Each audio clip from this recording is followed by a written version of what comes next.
वचन में हम सब लोग जाएंगे। वचन में जाने से पहले हम प्रार्थना में जाएंगे। स्वर्गीय पिता, हम धन्यवाद करते आज के सुंदर दिन के लिए। प्यारे प्रभु जी, आपके पवित्र और सामर्थी वचन में हम जाते इस समय प्रभु आप अपने पवित्र वचन के द्वारा हम सबों से बातचीत कीजिए। पवित्र आत्मा परमेश्वर इस समय खुदा बाप आपका नियंत्रण होने पाए प्रभु। धन्यवाद के साथ दुआ यीशु के नाम से हम प्रार्थना करते हैं, आमीन। मेरे साथ आप लोग निकाल लेंगे लूका की किताब 13 अध्याय, लूका की किताब 13 अध्याय 10 पद से लेके 17 पद तक पढ़ेंगे। कोई भी ऊंचे आवाज में पढ़ लेंगे। सप्त के दिन वह आराधनालय में उपदेश कर रहा था। वहां एक स्त्री थी जिसे 18 वर्ष से एक दुर्बल करने वाली दुष्टात्मा लगी थी और वह कुबड़ी हो गई थी और किसी रीति से सीधी नहीं हो सकती थी। यीशु ने उसे देखकर बुलाया और कहा, हे नारी, तू अपनी दुर्बलता से छूट गई। तब उसने उस पर हाथ रखे और वह तुरंत सीधी हो गई और परमेश्वर की बड़ाई करने लगी, इसलिए कि यीशु ने सप्ताह के दिन उसे अच्छा किया था। आराधनालय का सरदार रिसिया कर लोगों से कहने लगा, 6 दिन है जिनमें काम करना चाहिए, अतः उन दिनों में आकर चंगे हो, परंतु सप्ताह के दिन नहीं। यह सुनकर प्रभु उत्तर दिया, हे कपटियों, क्या सप्ताह के दिन तुम में से हर एक अपने बैल या गधे को थान से खोलकर पानी पिलाने नहीं ले जाता? तो क्या उचित न था कि यह स्त्री जो अब्राहम की बेटी है, जिसे शैतान ने 18 वर्ष से बांध रखा था, सप्ताह के दिन इस बंधन से छुड़ाई जाती? जब उनसे ये बातें कही तो उसके सब विरोधी लज्जित हो गए और सारी भीड़ उन महिमा के कामों से जो वह करता था आनंदित हुई। बोलो यीशु मसीह की। इस वचन को जैसे हमने पढ़ा, लूका 13 अध्याय 10 पद से लेके 17 पद तक, और इस वचन में हम बहुत सारी बातों को आज हम सब मिलकर सीखेंगे। इस वचन में यहां पर हम देखते हैं प्रभु यीशु मसीह सबत के दिन आराधनालय में वे उपदेश दे रहे थे। सबत के दिन यानी कि विश्राम के दिन प्रभु यीशु मसीह ने कहा था कि 6 दिन अपना सब काम काज करना और 7वें दिन यानी कि विश्राम के दिन मेरे नाम की क्या करना, महिमा करना। और प्रभु यीशु मसीह सबत के दिन वो वहां पर गए और सबत के दिन प्रभु यीशु मसीह वहां पर वे उपदेश दे रहे थे, वचन का प्रचार कर रहे थे। और वहां पर एक महिला वहां पर आई हुई थी, और वो महिला वहां पर उस आराधना स्थान पर वो बैठी हुई थी। और हम देखते हैं कि वहां पर वो बैठी हुई है आराधना स्थान पर, और 11 पद को हम पढ़ेंगे तो वहां पे लिखा है, वहां एक स्त्री थी जिसे 18 वर्ष से एक दुर्बल करने वाली दुष्टात्मा लगी थी और वह कुबरी हो गई थी और वह किसी रीति से सीधी नहीं हो सकती थी। इस वचन में हम देखते हैं कि प्रभु यीशु मसीह वहां पर वो उपदेश दे रहा, और वहां पर एक महिला आई, और वो महिला के जीवन के बारे में हम देखते हैं कि ये जो महिला है वे आराधना करने के लिए वहां पर वो जाती है। क्यों जाती है वो महिला? आराधना करने के लिए। जैसे कि प्रभु के लोगों का एक हर सप्ताह का वो दिन रहता है कि विश्राम दिन, यानी कि जो वो पवित्र जो दिन है, उस दिन हमें जाना है और जाकर हमें परमेश्वर से हमें प्रार्थना करना है, आराधना करना है और वचन को सुनना है। इस प्रकार से उनका एक बात रहता है। और वैसे ही ये महिला भी भवन में जाती है, और वो इसलिए नहीं जाती है कि मैं वहां पर मैं जाऊंगा तो प्रभु यीशु मसीह मुझे चंगाई देगा, प्रभु यीशु मसीह मेरे बीमारी को दूर करेगा, प्रभु यीशु मसीह मेरे जीवन में जो तकलीफ है उस तकलीफ को दूर करेगा। इस मनोभाव को लेकर वो स्त्री प्रभु के भवन में नहीं जाता, परंतु इनके प्रतिदिन का एक वो था कि मुझे हर विश्राम के दिन, हर पवित्र जो दिन है, उस दिन मुझे जाना है। और मुझे इसलिए जाना है कि मुझे अपने खुदा से प्यार है, अपने खुदा की आराधना करना है, अपने परमेश्वर की महिमा करना है, अपने जीवन से प्रभु के नाम को ऊंचा उठाना है, इसलिए मुझे वहां पर जाना है। तो पहला बात हम यहाँ पर ये देखते हैं, ये महिला इसलिए वहां पर गई आराधना करने के लिए। बोलो यीशु मसीह की आराधना करने के लिए वो वहां पे जाती है। क्योंकि यहाँ पर अगर हम इस वचन को पढ़े 10 और 11 एक बार पढ़ लेंगे। सप्त के दिन वह एक आराधनालय में उपदेश कर रहा था। उपदेश कर रहा था प्रभु यीशु मसीह। वहां एक स्त्री थी जिसे 18 वर्ष से एक दुर्बल करने वाली दुष्ट आत्मा लगी थी और वह कुबड़ी हो गई थी और किसी रीति से सीधी नहीं हो सकती थी। यहाँ पर देखिए, ये महिला जो है आराधना स्थान पर वो आती है और वो महिला के जीवन के बारे में हम देखते हैं कि वो कुबड़ी हो गई है। अर्थात यह है कि वो न ठीक से वो चल पाती है, न वो ठीक से बैठ पाती है, न वो ठीक से वो लेट पाती है, न वो ठीक से वो खाना खा पाती है, न वो ठीक से वो चल पाती है, और न ही लोगों के चेहरे को भी वो ठीक से वो नहीं देख पाती, क्योंकि वो कुबड़ी हो गई है। ये महिला, उनका जो जीवन है इतना शर्मनाक और इतना दर्दनाक उनका परिस्थिति था, लेकिन वो प्रार्थना भवन में क्यों जाती है, किस लिए जाती है?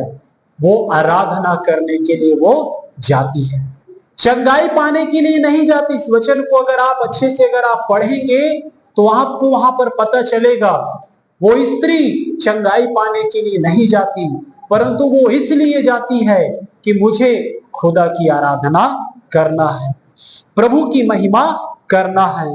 दुर्बलता के बावजूद वो आराधनालय में वो जाती है, वो चंगाई पाने के लिए नहीं, परंतु वो परमेश्वर के वचन को सुनने के लिए, आराधना करने के लिए वो जाती है। आज इस महिला के जीवन से आपको मुझे भी सीखने की जरूरत है प्रभु के प्यारे लोगों, कि आज हम भी प्रभु के जब भवन में जब जाएं, या प्रभु के भवन में जब हम आते हैं, तो हम इस मनोभाव को लेकर हम ना आए कि बस मेरा बिगड़ा हुआ काम बन जाए, बस मेरे बेटी को चंगाई मिल जाए, बस मुझे नौकरी लग जाए, बस एक लड़का मिल जाए, बस एक लड़की मिल जाए। ऐसे सोच और ऐसे विचारों को लेकर हम प्रभु के भवन में ना आए, परंतु उसका वचन कहता है, जो मेरे धर्म और राज्य की खोज करेगा, ये सब वस्तुएं तुम्हारे पीछे हो जाएगी। इस महिला के जीवन से भी हम सब सीखने पाए। ये महिला आराधना करने के लिए वो जाती है। इनका परिस्थिति बहुत ही जटिल परिस्थिति था, इनका जो जीवन बहुत खराब था, इनका जो जीवन है बहुत ही शर्मनाक और दर्दनाक जीवन इसका था।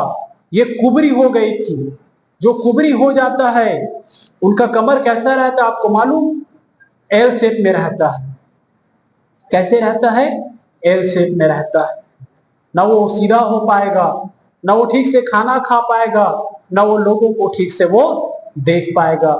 लेकिन वो महिला प्रभु के भवन में आती है आराधना करने के लिए। बोलो यीशु मसीह की। आज आप और मैं और हम सब प्रभु के लोग सीखने पाए, ऐसे वचनों को सुनकर, ऐसे वचनों को पढ़कर, कि हे प्रभु, हम अपने काम को बनाने के लिए आपके भवन में ना जाए, परंतु प्रभु मुझे तुझसे प्रेम है, मैं तुझसे प्यार करता हूं और मुझे प्रभु तेरे भवन में जाना है तेरी आराधना करने के लिए, तेरे नाम को ऊंचा उठाने के लिए, मेरे जीवन से तुझे महिमा देने के लिए प्रभु तेरे भवन में मुझे जाना है। प्रभु के प्यारे लोगों, इस महिला के परिस्थिति को देखिए, कितना बुरा कंडीशन, कितना खराब था, लेकिन चंगाई पाने के लिए वो नहीं जाती। चंगाई को हम ज्यादा महत्व ना दें। अगर हम प्रभु को खोजते रहे, प्रभु को ढूंढते रहे, खोजते रहे, ढूंढते रहे, खोजते रहे, प्रभु को ढूंढेंगे तो चंगाई हमारे पीछे पीछे आएगा। बोलो यीशु मसीह की। आज हम देखते हैं कि आज मनुष्य जो है छोटी छोटी बातों को लेकर आराधना स्थान में वो नहीं जाते, प्रभु के भवन में नहीं जाते, विश्राम दिन में नहीं जाते। छोटी छोटी बातों को लेकर लोग कहते हैं मेरा आज मूड ठीक नहीं है, आज मैं नहीं जाऊंगा, रात भर गाड़ी चला होगा, है ना, मैं यहाँ नहीं जाऊं संडे की, आज रविवार के मैं यहाँ सो जाता हूं। छोटी छोटी बातों को लेकर मेरा मूड ठीक नहीं है, मेरे मन नहीं कर रहा है रविवार की आराधना में जाने का, विश्राम दिन में जाने का, मैं आज नहीं जाऊंगा। इस प्रकार से लोगों का मनोभाव रहता है। लेकिन इस वचन से हम सीखे ये महिला के जीवन के बारे में कि ये महिला का जो जीवन बड़ा दर्दनाक था, लेकिन वो आराधना करने के लिए वो वहां पर वो जाती है। वो इसलिए नहीं जाती कि मेरा काम बन जाए, परंतु वो इसलिए जाती है कि आज मुझे अपने परमेश्वर की आराधना करना है। आमीन। आज आप और मैं और हम सब प्रभु के लोग, प्रभु के भक्त लोग, हम सब सीखने पाए कि भवन में हम इसलिए जाए कि मेरे जीवन से मेरा परमेश्वर का नाम जलाल पाए, मेरा प्रभु का नाम ऊंचा उठाया जाए। इसलिए आपको और मुझको प्रभु के भवन में हमें जाना है। बोलो यीशु मसीह की जय। मेरे साथ आप लोग एक वचन निकाल लेंगे, भजन संहिता 105।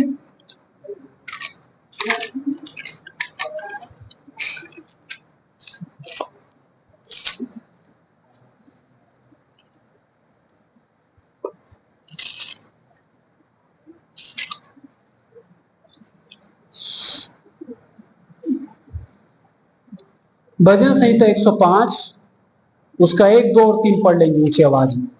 यहोवा का तुम निवास करो, उसकी प्रार्थना करो, देश देश के लोगों भी उसके कामों का प्रचार करो, उसके लिए गीत गाओ, उसके लिए भजन गाओ, उसके सब आश्चर्य कर्मों पर ध्यान करो, उसके पवित्र नाम की बड़ाई करो। यहोवा की खोजियों का हृदय आनंदित। बोलो यीशु मसीह की। यहोवा के खोजियों का हृदय क्या रहे? आनंदित रहे। 2 पद में लिखा है उसके लिए गीत गाओ, उसके लिए भजन गाओ, उसके सब आश्चर्य कर्मों पर क्या करो? ध्यान करो। तो प्रभु के भवन में जाना है, नंबर 1 जो मैंने बताया, आराधना करने के लिए, प्रभु को महिमा देने के लिए। और यहां पर हम देखते हैं कि इस महिला के जीवन से कि ये आराधना करने के लिए वहां पर वो जाती है। दूसरा बात हम देखते हैं इस वचन में,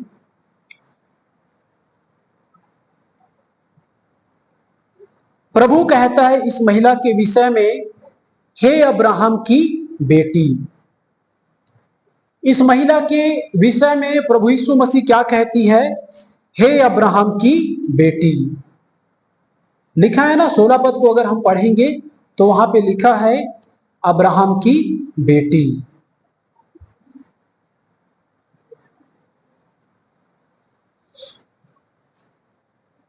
हे अब्राहम की बेटी, इस प्रकार से प्रभु यीशु मसीह कहती है। अब्राहम का बेटी यानी कि परमेश्वर का चुना हुआ बेटी है, चुना हुआ लोग है। अब सुनिए, प्रभु का चुना हुआ बेटी है, उसके बावजूद इसके जीवन पर शैतान जो है इसको 18 साल से इनको बांध के रखा हुआ है। एक दुर्बल करने वाली एक आत्मा, और ये क्या हो गई है? एक उबरी हो गई है। ये प्रभु की बेटी है, प्रभु का जन है, उसके बावजूद भी शैतान इनके जीवन को, इनके शरीर को बांध के रखा हुआ है। दुष्ट आत्मा के कारण आज भी काफी लोग बंधे हुए हैं, वे दुख और दर्द में जी रहे हैं। अर्थात क्या है? आज प्रभु में रहते हुए भी आज मनुष्य के जो जीवन में, आज हम प्रभु के लोग हैं, हम सब है कि नहीं है, और आज प्रभु के लोग हैं, उसके बावजूद भी शैतान का प्रहार आपके और मेरे जीवन पर है। शैतान का काम हमारे जीवन पर है। अब कुछ लोगों के मन में ऐसा रहेगा कि शैतान का काम हमारे जीवन पर कैसा है, हम कैसे जानें? हम इसलिए जानेंगे, अगर कोई व्यक्ति अगर चिल्ला रहा है, चीख रहा है, अगर वो नाना प्रकार की अगर वो हरकत कर रहे हैं, इसका मतलब यह है कि उस व्यक्ति के अंदर में शैतान है। ऐसा लोगों का एक मन रहता है कि भाई अगर कोई व्यक्ति चीख रहा है, चिल्ला रहा है, तोड़ रहा है, फोड़ रहा है, नाना प्रकार की अगर हरकत के काम को अगर कर रहा है, तो उसके अंदर क्या है? शैतान है। लेकिन दूसरा बात मैं आपको बता रहा हूं, वो तोड़ता नहीं, फोड़ता नहीं, सब कुछ अच्छा है, एकदम नॉर्मल है, शांत है, फिर भी उसके अंदर क्या है? शैतान है। शैतान दो तरह से काम करता है। दूसरा ओपन प्रकट के रूप में काम करता है, और दूसरा उसके अंदर में वो है लेकिन उसको भी पता नहीं रहेगा, बाहर के व्यक्ति को भी पता नहीं रहेगा। यहां पर देखिए इस महिला के जीवन के बारे में कि इस महिला को वो शैतान, वो दुष्टात्मा 18 साल से बांध के रखा हुआ है, और ये कुबरी है, और ये महिला जो है प्रभु के भवन में जाती रहती है आराधना करने के लिए, प्रार्थना करने के लिए। इसीलिए इनके जीवन के बारे में प्रभु यीशु मसीह कहता है, प्रभु कहता है कि इस महिला के विषय में कि ये अब्राहम की क्या है? बेटी है। बोलो यीशु मसीह की। तो दो प्रकार से शैतान काम करता है, एक हमें दिखाई देता है और दूसरा दिखाई नहीं देता है। हालेलुया। यहां पर हम देखते हैं कि ये महिला न चीख रही है, न चिल्ला रही है। इस महिला के जीवन के बारे में बात कर रहे हैं। ये महिला न चीख रही है, न चिल्ला रही है, और न ही नाना प्रकार की हरकत कर रही है। कर रही क्या? नहीं कर रही है। फिर भी इसके अंदर में शैतान जो है इनको बांध के रखा हुआ है। शैतान अपने कंट्रोल में इनको कब्जा करके रखा हुआ है, और ये 18 साल से ये दुर्बल है, ये कमजोर है, ये कुबरी हो गई है। हालेलुया। समझ गया? समझ में आ गया? बोलो यीशु मसीह की। इस वचन के अनुसार हम देखते हैं कि ये जो महिला न चीख रही है, न चिल्ला रही है, ना किसी भी प्रकार के ऐसे हरकत नहीं कर रही है, लेकिन शैतान इनके जीवन में काम कर रहा है। वैसे ही कई बार हम आराधना कर रहे हैं, प्रार्थना कर रहे हैं, अच्छी बातें हैं, लेकिन शैतान आपके अंदर है। वो हमें दिखाई नहीं दे रहा है, हमें समझ में नहीं आ रहा है, लेकिन शैतान अपना काम कर रहा है। कई लोग कहते हैं मैं मर जाऊंगा, है ना? कई लोग क्या कहते हैं? मैं मर जाऊं, मैं मर जाऊं, मैं ऐसे हो गया, मैं वैसे हो गया, मैं बहुत परेशान हो गया, घर के सती एकर सती ओकर सती, मैं मर जाते हूं तो मेरा अच्छा होती। इस प्रकार से अगर लोगों का विचार रहता है और लोग ऐसे कहते हैं, तो इस विचार को कौन लेकर आता है? शैतान लेकर आता है। प्रभु क्या लेकर आएगा? प्रभु लेकर नहीं आएगा, परंतु शैतान इस विचार को लेकर आता है, और ये शैतान का प्रहार है, ये शैतान का काम है। और इसको अगर हम अपने जीवन पर ले लेंगे तो हम नाश हो जाएंगे, हम खत्म हो जाएंगे। तो शैतान का काम, शैतान का हथियार है ना, निराशा को लेकर आता है ना, गुस्सा को लेकर आता है।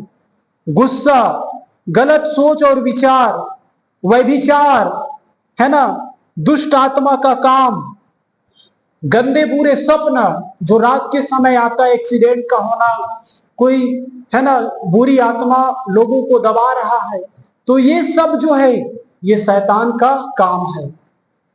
हालेलुया।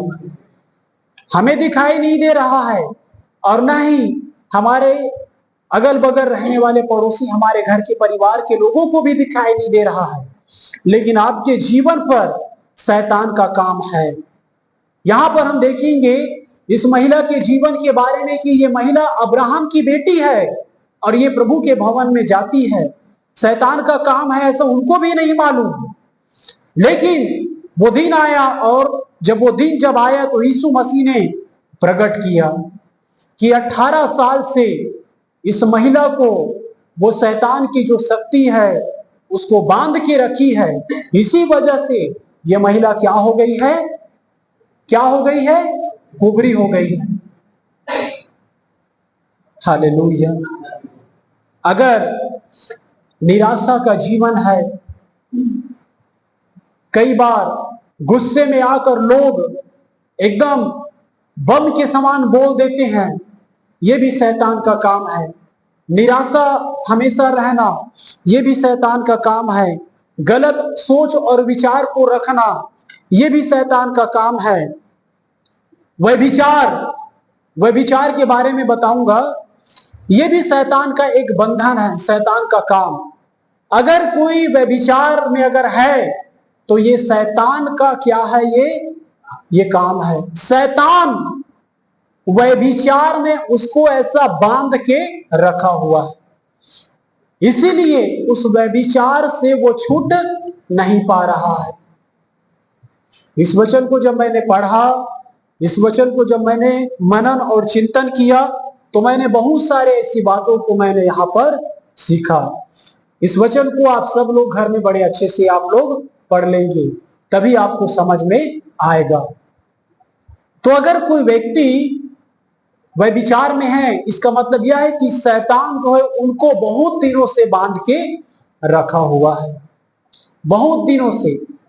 हो सकता है कि उनका जो पूर्वज वो भी व्यभिचार में था, और वही जो पीढ़ी दर पीढ़ी आने वाला जो श्राप, और उस श्राप के तले वो व्यभिचार करने वाला व्यक्ति फंस गया है।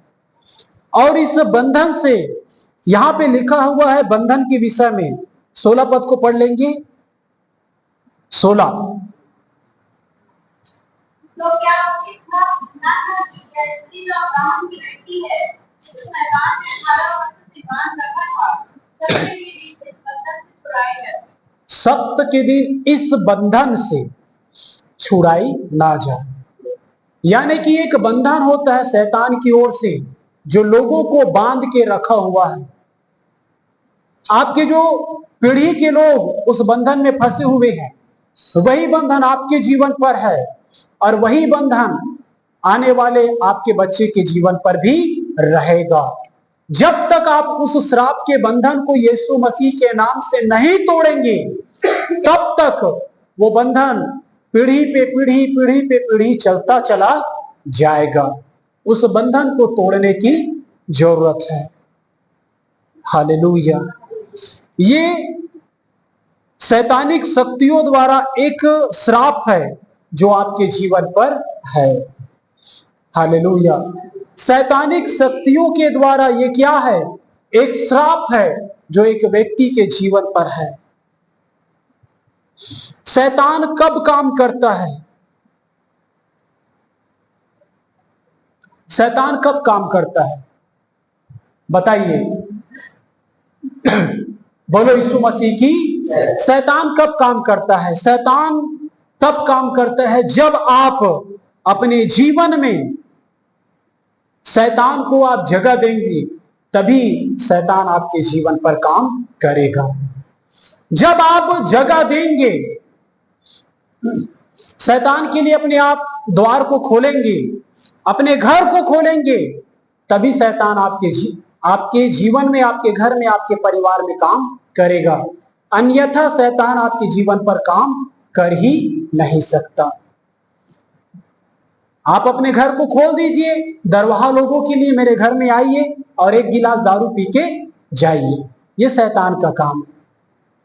और कुछ लोग ऐसे हैं कि शराब पीने वाले लोग अगर कहा भी दे कि भैया बोला एक ठन गिलास ला दे दे, मैं तुम्हारे घर में भी नहीं पियो, मैं बाहर में पी लूं, तो वो गिलास ला भी नहीं देंगे। नहीं नहीं नहीं नहीं, ऐसे काम के लिए मैं गिलास क्या, मैं आपको पानी भी नहीं दूंगा। तो ये है, अगर आप शैतान के लिए अपने द्वार को खोलेंगे तो शैतान काम करेगा, और अगर आप नहीं खोलेंगे तो शैतान काम नहीं करेगा।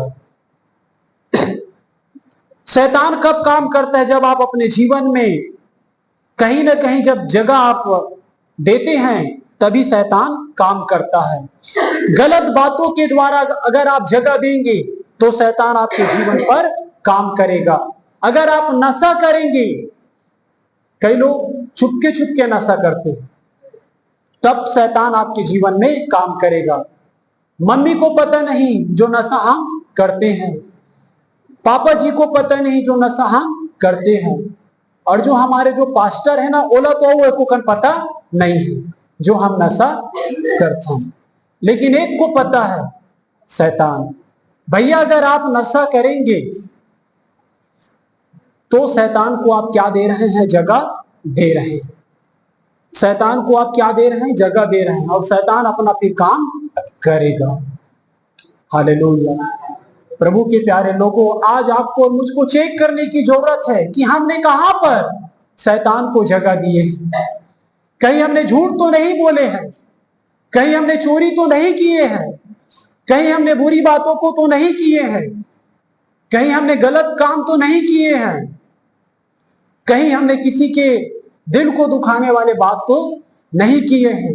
इस प्रकार से शैतान को जगह, शैतान को अवसर देना, सिगरेट पीना, झूठ बोलना, अपवित्रता का जीवन जीना, ये सब क्या है?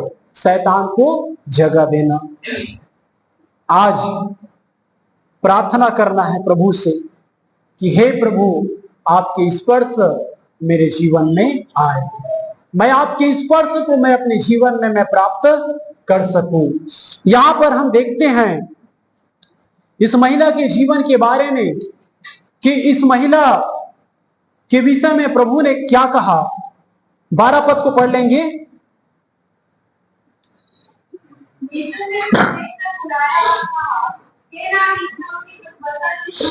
यहां पर ध्यान देंगे सब लोग 12 पद को। यीशु ने उसे देखकर बुलाया।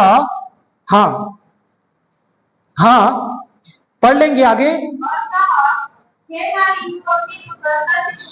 हे नारी, तू अपनी दुर्बलता से छूट गई। तब उस पर प्रभु ने हाथ को रखा और वह तुरंत सीधी हो गई। प्रभु ने, पहला बात, प्रभु ने देखा,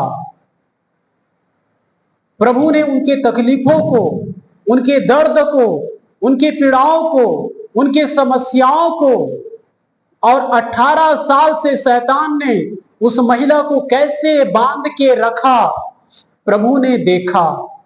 और कब देखा? जब आप प्रभु के पास आएंगे तभी प्रभु देखेगा। समझ में आ रहा है? जब आप प्रभु के पास आएंगे तब प्रभु देखेगा। तो पहला बात, प्रभु ने देखा। दूसरा बात, प्रभु ने बुलाया। इस महिला को यहां पर प्रभु ने बुलाया। तीसरा बात, सामर्थी वचन बोला। यीशु मसीह ने सामर्थी वचन को बोला। क्या बोला? यहां पे लिखा है, हे नारी, तू अपनी दुर्बलता से क्या हो गई? छूट गई। वचन को बोला। और अगला जो बात है, चौथा बात, यीशु मसीह जो है अपना सामर्थी हाथ उस महिला के ऊपर रखा। बोलो यीशु मसीह की। अपने दोनों हाथों को उठाकर बोलो यीशु महाराज की। पहला बात, यीशु ने देखा, प्रभु ने आपको और मुझे देखा है।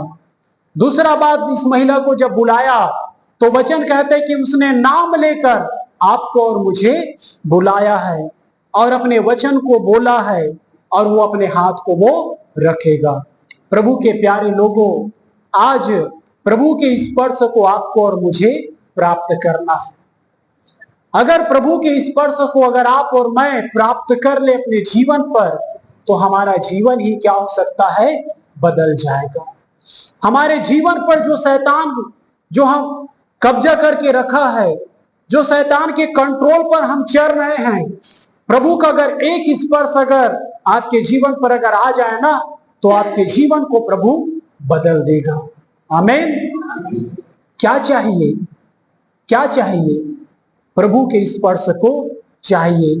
प्रार्थना में कहिए कि हे प्रभु, आज तो मुझे स्पर्श कर, आज मुझे तेरे स्पर्श की मुझे जरूरत है। होने दे प्रभु, आज तेरे स्पर्श से मैं दूर ना होने पाऊं। आज तो मुझे छू ले, आज तो मुझे छू ले। बोलो यीशु मसीह की। आगे और भी बातें हैं, लेकिन समय बोल रहा है, इसलिए आगे बातों को हम देखेंगे और कभी। बोलो यीशु मसीह की हालेलुया। प्रभु इस वचन के द्वारा आप सबको आशीष दी।